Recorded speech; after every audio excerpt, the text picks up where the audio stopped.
This time has above all reminded William and me to reflect and be grateful for the simple yet important things in life, which so many of us often take for granted. Records show that exactly 5 minutes after the royal medical household issued a classified prognosis regarding King Charles's terminal care, the Prince of Wales invoked a restricted Royal Prerogative instrument to assume immediate control of the national schedule. This was not a standard domestic succession dispute or a narrative crafted for tabloid headlines. What occurred behind closed doors at Windsor was a calculated institutional preemption, stripping the Consort's office of its administrative veto through an unpublicized 1996 civil agreement clause. At stake was not personal influence, but the constitutional validity of royal assent and the governance of the Crown's private estates under the Sovereign Grant Act. By deploying forensic audit findings from the Privy Council, Prince William established an irreversible binding transfer of operational authority before the palace could issue its public statement. The British monarchy did not transition through emotional consensus, but through cold statutory mechanisms executed in total silence. Before we examine the unredacted documents themselves, let us trace how this constitutional trap unraveled. The National Audit Office building stands quietly along the banks of the River Thames, where the Professional Civil Service of the United Kingdom monitors every financial movement of public authorities. At 8:15 a.m. on an early autumn day in 2026, an automated budget surveillance system directly linking the House of Commons Public Accounts Committee to Buckingham Palace issued a Level 2 alert. During a routine quarterly financial review, governed by the Sovereign Grant Act, senior auditors uncovered an unauthorized budget reallocation totaling $450,000. This sum had been drawn from the Institutional Contingency Fund and immediately deposited into the Special Administrative Expenses portfolio under the direct management of the Queen's Office. The transaction had been authorized using the digital signature key of Chief Legal Advisor Colin, legal representative for Queen Camilla's personal assets. However, what unsettled the audit board was not merely an unbudgeted financial figure, but the accompanying supporting documentation stored under the highest security classification. It was an official medical report bearing the sealed signatures of 3 principal physicians from the royal medical household. The report confirmed that King Charles III's health had entered an intensive palliative care phase due to the irreversible progression of cancer. The document explicitly stated that the king required continuous medical intervention and was strictly restricted from making public appearances or participating in extended working sessions. Crucially, this medical report had been withheld, delaying its registration into the official constitutional archives of the Privy Council for over 72 hours. To experts in constitutional law, this deferred filing window was by no means accidental. It created a sufficient legal vacuum for the administrative veto provisions embedded within the 2005 governance agreement to remain operative under the guise of authorization by a normally reigning sovereign. Specifically concealing the medical report allowed advisor Colin to maintain signature authority over documents, restructuring cash flows, reallocating public funds, and interfering with the palace's diplomatic scheduling. Precisely 5 minutes after the transfer order and a backup copy of the medical report were transmitted to the legal library at Clarence House, the Prince of Wales received a complete briefing on the matter. There was no panic, no emotional phone calls, nor any tense altercations between representative offices. Prince William received the information with the cold detachment of an institutional administrator. He understood that any action taken at this juncture was no longer an internal family affair, but directly pertained to the survival and constitutional legitimacy of the monarchy before the public and Parliament. In his capacity as the Prince of Wales and the sole lawful heir to the Highgrove estate, a distinct asset whose legal status had been firmly established via financial trust deeds decades prior, Prince William immediately activated constitutional crisis management protocols. The Highgrove estate was not merely a historic property, but a foundational legal asset within the personal structure of the successor to the throne. Any interference with or infringement upon the legal status of Highgrove was deemed a direct violation of the Prince of Wales's prerogative. Prince William did not convene a sensational press conference or arrange media interviews. Instead, alongside Catherine, Princess of Wales, he directed the office of the Prince of Wales to immediately assume control over all external communications for the palace. Within less than an hour, a public statement was executed with remarkable precision, rigor, and transparency. The release confirmed the king's medical status while announcing a complete review and adjustment of the royal family's high-level official schedule. This emergency administrative action completely dismantled the Queen's office's strategy of information suppression. The statement not only satisfied public demands for transparency amid inflationary economic pressures and heightened scrutiny over the royal budget, but it also officially preempted any potential abuse of administrative signature authority under the guise of a sovereign losing the physical capacity for informed decision-making. Bringing the medical reality into the public domain established an immediate legal shield, compelling all state agencies and Privy Council members to scrutinize every administrative instrument emanating from the palace under the strictest constitutional lens. The fissures in the palace administration were not recent developments. They were the product of a complex legal arrangement dating back 2 decades when political and personal considerations intersected to establish unprecedented constitutional precedents. Within the classified archives of the Privy Council, the 2005 establishment files still retained a governance memorandum custom-tailored for the marriage between the King, then Prince of Wales, and Queen Camilla. At that time, to resolve legal and public controversies surrounding the future, Queen's title and powers, advisor Colin, constructed a dual financial and administrative trust mechanism. Included was a proviso stipulating that should the sovereign experience a temporary disruption in health, the Queen's office would automatically receive co-approval authority over official schedules and the management of cash flows derived from assets serving royal operational functions. Initially regarded as a procedural administrative safeguard to ensure operational continuity, this document had over time been distorted into an instrument of executive control. By deliberately withholding the registration of King Charles III's end-stage medical assessment, advisor Colin sought to extend the validity of this co-approval mechanism for as long as possible. The official seal of the Queen's office had been used to sustain grants to select private charities, while reallocating trust funds tied to palace-managed real estate. This financial web directly intersected with the interests of her son, Mr. Tom Parker Bowles, as well as civil security arrangements for the family's next generation, where her granddaughter Lola was named as a beneficiary in educational and private property trusts. Advisor Colin had exploited the ambiguity between public funds under the sovereign grant and private trust funds to establish a network of financial consultancy contracts. Operating through cleverly embedded exemption clauses in the 2005 memorandum, hundreds of thousands of pounds were funneled as operational management fees to independent consulting firms appointed by Colin. These expenditures bypassed direct National Audit Office (NAO) oversight, residing instead in the gray zone of private agency accounts. The danger of this loophole lay not in the magnitude of the diverted funds, but in the macro-constitutional risk it posed. Modern British society no longer tolerated ambiguity in the utilization of public funds. The economic realities of 2026, compounded by rising cost of living pressures, meant that the public and members of Parliament closely scrutinized every royal expenditure. Had information leaked regarding the Queen's office exploiting legal loopholes to intervene in state governance and manipulate budgets, the House of Commons Public Accounts Committee would have launched an immediate comprehensive investigation. A public parliamentary inquiry would strip the monarchy of its financial autonomy, forcing all internal trust funds to be justified before political oversight.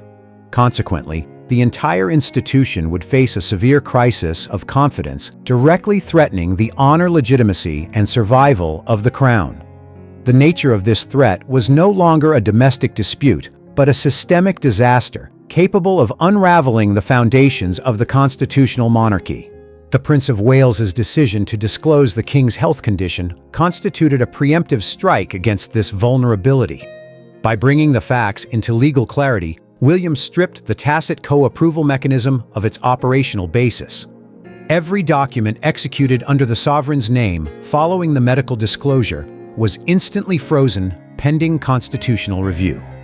This decisive move forced all palace operations back into strict constitutional alignment, completely neutralizing the manipulative capacity of advisor Colin and the Queen's office. Within the ancient corridors of the palace, the battle to safeguard the institution was fought neither through vocal confrontations nor covert intelligence schemes. It was conducted silently, coldly, and with mathematical precision across audit documents, bank statements, and tax filings. The individual tasked with examining this entire financial apparatus was Prince Edward, acting as the Internal Audit Commissioner appointed by the Privy Council. Prince Edward held no claim to the Highgrove estate, nor did he possess financial privileges regarding the Prince of Wales's sovereign grant allocation. It was precisely this absolute detachment from direct conflicts of interest that made him an entirely neutral, purely legal investigator. Day after day, Edward spent hours in the classified archives located in the basement of Clarence House, cross-referencing land leases, trust covenants, and bank records spanning from 1990 to the present. Edward's investigative process demanded meticulous precision and legal financial expertise. He analyzed Crown Estate land registries, comparing deeds at HM Land Registry against internal palace financial disclosures. Applying forensic auditing techniques, Edward systematically unraveled each link in the financial network established by advisor Colin over the years. The audit results revealed that over the preceding 5 years, advisor Colin had utilized expired powers of attorney to execute long-term lease agreements for parcels of land adjacent to the Highgrove estate. The lessees were private investment funds indirectly linked to the Parker Bowles family, securing lease rates up to 80% below fair market value. The resulting land values differentials and lease revenues were subsequently formalized as charitable contributions to community development funds administered by Colin. While these contracts bore the sovereign's authorization seal, they lacked a critical legal prerequisite, the countersignature of the private secretary, who is statutorily mandated to verify the constitutionality of all royal property transactions under the royal household framework. This omission rendered the agreements severe governance breaches concerning public asset management. Furthermore, Colin had deliberately inserted an automatic 99-year renewal clause, operable unless revoked by a decree of the House of Lords prior to the sovereign's demise. Beyond the real estate surrounding Highgrove, Prince Edward uncovered irregularities in the management of art collections and antiquities held by the palace. Certain privately held royal artworks had their exhibition rights transferred to overseas private museums through insurance contracts engineered by Colin, creating illicitly tax-deductible premium streams. Prince Edward meticulously assembled all evidence of financial impropriety, bank statements, land registries, and tax reconciliation records into a dossier exceeding 400 pages. The report contained no emotional commentary or suggestive phrasing. It consisted solely of cold figures, breached statutory provisions, and precise citations from existing law. This dossier was delivered directly to the Prince of Wales, becoming an undeniable legal weapon for the impending decisive move. The crisis reached its institutional zenith during a private family dinner at Windsor Castle. Within the secluded environment of the royal dining room, King Charles III's physical deterioration became starkly evident when he proved unable to complete the signature of a routine administrative decree. Trembling hands and profound fatigue from prolonged medical treatment caused the king to drop his pen, spilling ink across the draft order, appointing personnel to the Privy Council. The sovereign's inability to maintain the physical capacity and sustained mental clarity required to process state papers converted theoretical vulnerability into an imminent constitutional crisis. Under the Regency Act 1937, should a sovereign become incapacitated without formal delegation mechanisms established in strict accordance with constitutional standards, the state machinery enters total paralysis. Legislation passed by the House of the Lords and House of Commons cannot receive royal assent to become law. Meetings of the Privy Council and senior government appointments are similarly frozen. Exploiting this vacuum, the Queen's office, through advisor Colin, attempted to advance an emergency legal strategy, establishing a temporary National Advisory Council chaired by Queen Camilla, to execute signature authority on behalf of the sovereign. Had this proposal been enacted, it would have set a perilous precedent in British constitutional history by allowing an office outside the direct line of succession to exercise supreme constitutional prerogatives, eclipsing the statutory standing of the Prince of Wales. The tension within the governance apparatus resonated among family members. Princess Charlotte, despite being only 11 years old, was already being tutored to comprehend the rigorous demands and institutional burdens of the crown. Charlotte was instructed not only in royal history, but also briefed by constitutional advisors on the legal architecture of the monarchy. Observing her parents navigate voluminous legal briefs at Windsor, Charlotte displayed keen awareness. The young princess quickly grasped that life within the palace was not defined by fairy tales or ceremonial regalia, but by a rigid framework of administrative regulations, statutory duties, and profound institutional responsibility. Charlotte's acute observation regarding timeline discrepancies in the Privy Council meeting schedules inadvertently led advisors to identify an irregularity in the draft decree approval scheme submitted by advisor Colin. This sharp intuition reflected a broader reality: the monarchy's next generation was being trained to operate the state machinery through a constitutional mindset from a very early age. To withstand this institutional pressure, the Prince of Wales and Princess Catherine relied upon a pragmatic framework grounded in discipline. Catherine descended from a quintessential British middle-class family. Her parents, Michael and Carol Middleton, built their success through personal tenacity, work ethic, and sound business principles. Free from aristocratic lineage or feudal privilege, Catherine introduced to the palace a methodical operational approach, prioritizing financial discipline, statutory compliance, and absolute transparency. This modern middle-class governance ethos enabled the office of the Prince of Wales to function with the efficiency of a professional corporate entity. Unmoved by emotional disputes, feudal power dynamics, or privileged schemes devised by advisor Colin's faction, they remained steadfast in resolving matters strictly through cold, effective constitutional principles regarding legality and parliamentary consent as the sole metrics of legitimacy. Recognizing advisor Colin's strategy of utilizing the Consort confidentiality clause to stall for time, suppress the king's medical reality, and incrementally legitimize the Queen-led National Advisory Council, the Prince of Wales moved to construct an unassailable legal trap. Eschewing personal confrontation or informal family disputes, William worked directly with independent constitutional counsel attached to the Privy Council to draft a Royal Prerogative order. This instrument was formulated not as a political reprisal, but as a technical restructuring to streamline official engagements and state duties. The text cited directly recorded written intentions previously expressed by King Charles III himself. From the earliest days of his reign, King Charles III had repeatedly reaffirmed his commitment to complete public transparency to safeguard trust in the crown. The king had pre-signed a principled authorization, explicitly affirming his confidence in entrusting the future governance of the monarchy to his successors, the Prince and Princess of Wales. However, the decisive blow neutralizing advisor Colin's legal standing resided in a historical instrument successfully retrieved by Prince Edward from the classified archives, the 1996 Civil Settlement Annex, amended and updated in 2002. This binding legal agreement had settled the complex post-divorce property rights of the then Prince Charles and Princess Diana, while imposing strict statutory limitations on any future remarriage of the Prince of Wales. Within this annex, Section 14b explicitly and irrevocably provided that all administrative authority, veto powers over public schedules, and financial yields from properties owned by the Prince of Wales, including the Highgrove estate conferred upon a second spouse, would automatically terminate immediately, without requiring judicial proceedings, should the sovereign enter specialized medical care as certified by 3 physicians of the royal medical household. Advisor Colin and the Queen's office had failed to anticipate the survival of this historical safeguard. When drafting the 2005 governance memorandum, Colin had assumed that the 1996 civil settlement had been superseded by subsequent matrimonial instruments.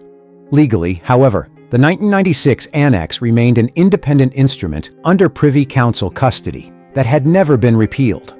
Colin's entire power structure had been built upon a framework that was legally void ab initio. The Prince of Wales quietly held this document in reserve, waiting until the official medical report was formally registered with the Privy Council before deploying it. The convergence of the new Royal Prerogative Order and the 1996 Annex formed an inescapable constitutional pincer, rendering any obstructive maneuver by the Queen's office a severe breach of the Royal Prerogative. On the afternoon of October 12th, an unannounced meeting convened in the North Reading Room at Windsor Castle. The expansive space bore the cold solemnity of aged mahogany paneling and the measured ticking of a King George IV pendulum clock. Outside, an autumn mist shrouded the castle grounds. There were no media representatives, no attendants, and an absolute absence of emotional outbursts. Arranged neatly upon the large cedar table at the center of the room were 3 red box dossiers, each sealed with the official wax of the Privy Council. The Prince of Wales sat centrally projecting absolute authority, flanked by Princess Catherine in immaculate dark business attire. Prince Edward stood anchored against the bookshelf behind them, holding the 400-page financial audit dossier. Seated opposite them across the wide timber table were Queen Camilla and Chief Legal Advisor Colin. Without preliminary pleasantries, Prince William opened the proceedings with a singular gesture, pushing the first red box dossier toward Advisor Colin. Inside lay the official medical report, bearing the 3 sealed signatures of the royal medical household, attesting that King Charles III had entered palliative care 72 hours prior. Advisor Colin cleared his throat, adjusted his glasses, and prepared to present his pre-formulated legal argument.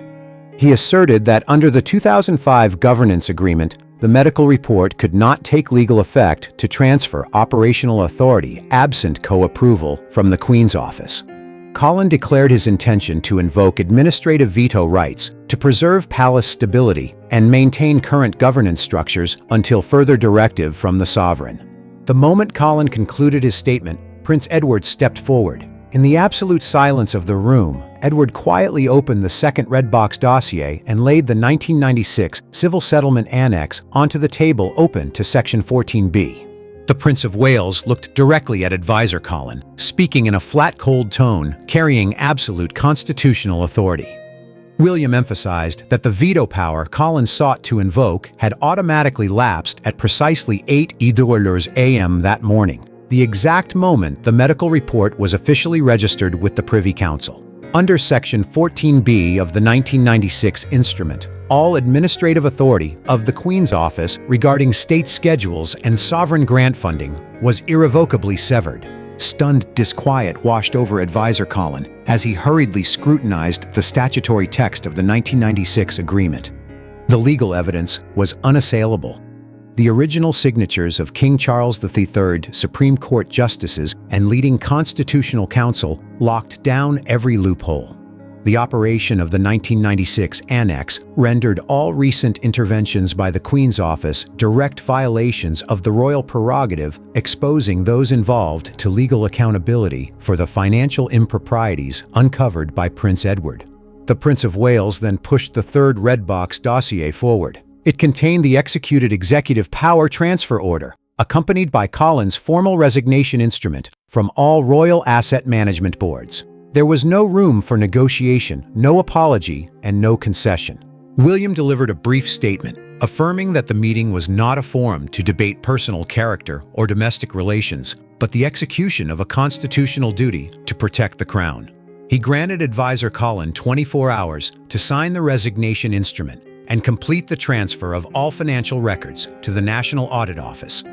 The entire apparatus of the Queen's office would immediately revert to a purely ceremonial function in strict accordance with the law. Queen Camilla looked at the 1996 agreement, examined Prince Edward's audit dossier, and looked across at the Prince and Princess of Wales. In the suffocating silence of the reading room, she understood that the modern governance apparatus of the next generation had executed a flawless institutional reversal. Every attempt to retain power had collapsed against the absolute legality of instruments executed over 2 decades prior. Without raised voices, tears, or public spectacle, The institutional sentence had been carried out in the formidable silence of the law. At precisely 6:00 a.m. the following morning, Buckingham Palace issued a concise press release under 200 words to international news agencies and the House of Commons. The text was composed in formal, cold administrative terminology, entirely devoid of emotive language. The Office of the Prince of Wales issues the following statement in order to ensure optimal efficiency in state governance and strict compliance with the provisions of the Sovereign Grant Act. The Prince and Princess of Wales will officially assume full operational management of the public schedule and constitutional duties on behalf of the Sovereign. Administrative adjustments concerning the office of the Queen have been finalized in accordance with existing governance frameworks. Chief Legal Advisor Colin has formally relinquished all royal financial advisory roles, and the new operational order takes effect immediately. No media outlet carried details regarding the confidential meeting in the North Reading Room. Not a single clause of the 1996 Civil Settlement Annex was leaked to the press. Nevertheless, political observers at Westminster and constitutional scholars recognized that a comprehensive real-world transfer of authority had been accomplished in total legal silence. The new governance structure transitioned into immediate operation with absolute precision. The Prince and Princess of Wales officially became the de facto custodians of the monarchy. All sovereign grant allocations were returned to the stringent auditing standards of the National Audit Office. Unauthorized subsidies were frozen, and improper land leases surrounding Highgrove were unilaterally terminated based on Prince Edward's audit findings. The Highgrove estate remained fully protected as the distinct private asset of the lawful heir, the Prince of Wales. Advisor Colin was permanently removed from all palace asset governance structures, remaining under quiet legal surveillance by the Privy Council. Queen Camilla retired fully from operational management, returning to a purely ceremonial role and private life. She maintained personal familial connections with her grandchildren, including Lola, stripped of any capacity to influence the constitutional decisions of the Crown. Prince Edward completed his internal audit mandate and quietly returned to routine public duties, leaving behind a royal financial system cleaner and more transparent than ever before. Late that afternoon, the Prince of Wales walked alone along the gravel paths of the Highgrove estate. The institutional struggle had concluded with the triumph of legality and the rule of law. The throne had been secured against a severe constitutional crisis, and public trust in the transparency of the monarchy remained intact before Parliament. Yet this victory offered no cause for jubilation or celebration. The cold autumn wind swept through the ancient trees of Highgrove, carrying the heavy silence of dusk.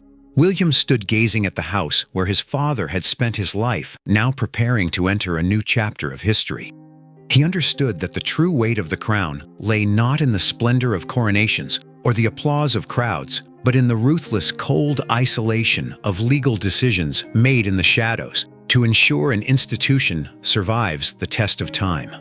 The Prince of Wales knew he had irrevocably crossed a line. He was no longer merely a son within a family, but the supreme defender of a dynasty. Regarding the precedent of power, does the establishment of this model of absolute discipline and transparency consolidate the position of the throne against parliamentary scrutiny? Or is it sowing internal fissures for the next generation of custodians, Prince George and Princess Charlotte?